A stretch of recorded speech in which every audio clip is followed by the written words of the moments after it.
Журналистика тармагында эмгек жолун баштаган Раушан Рыкунованын ысымы кан жыттанган. Ач көздүккө сугарылган масштабтуу шылуундугу менен коомчулуктун эсинде калды. Анын кылмыштуу жолу 1990-жылдардын аягында эле шылуундук менен башталган. Элди алдап, акча чогултуп, жүздөгөн адамдарды сыздатып кеткен. Ал эми эң чоң шылуундук иши 2010-жылга барып такалат.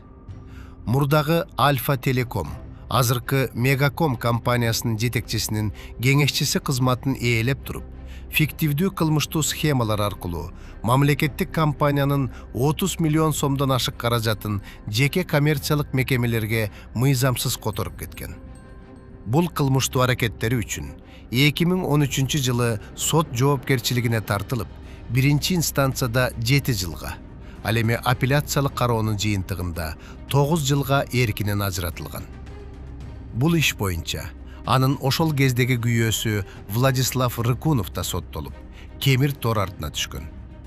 Бирок 2016-жылы Ташиевдин адвокаты Икрамидин Айткулов Раушан Рыкунованы абактан бошотуп алат. Ошол жылдары адвокат менен Раушан Рыкунова ойнош болуп жүрөт деген кептер тараган. Айрымдар буларда бет деле жок экен, күйөөсүнүн көзүнө чөп салды деп айыпташкан. Арадан көп өтпөй бул сөздөр чын болуп чыккан. Ошентип Раушан айым Икрамидин мырза менен мамиле куруп жүрүп, аягында баш кошушкан. Мурунку күйөөсү Владислав Рыкунов сыздаган бойдон түрмөдө калган. Мурдагы күйөөсү тууралуу учка айта кетели. Мегакомдон акча урдоо ишинде Владислав Рыкуновту Раушан Рыкунова жөн гана курал катары колдонгон. Адвокат болсо бардык айыптарды күйөөсүнө оодарып, Раушанды абактан бошотуп алган. Мурунку күйөөсүнүн Руслан, Мария, Александр аттуу 3 баласы бар.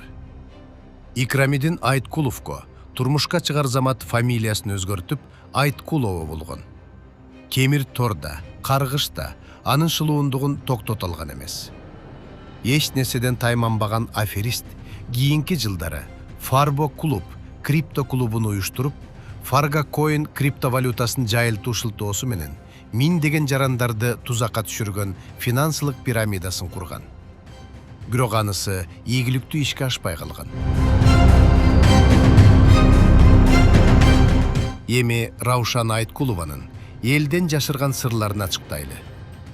Бул айымдын баштапкы аты жөнү Роза Качиева болгон. Эмне себептен аты менен фамилиясын 2 жолу өзгөрткөн? Анын себеби мындай. Атасы Юсуп Качиев кызын жанынан артык көргөн. 90-жылдардан бери Роза Качиеванын шылуундук иштери, ага козголгон кылмыштары атасын жүрөк оорлук кылган. Иниси Эмиль Качиевди шылуундук ишине тартып, буларга алдангандар арыз жазып, жыйынтыгында иниси камала турган болуп калат. Бул окуянын айынан Роза Качиева өз үйүнө батпай, бир туугандардын арасында чоң жаңжал чыккан. Жыйынтыгында 2000-жылы иниси Эмиль Качиев асынып каза болгон.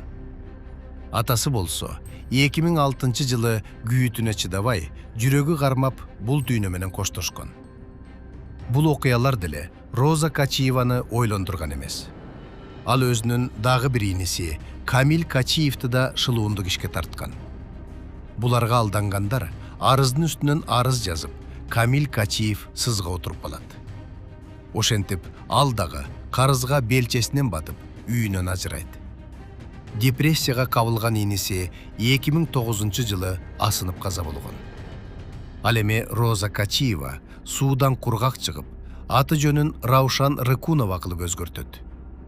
Рыкунова деген фамилия мурдагы күйөөсү Владиславка таандык.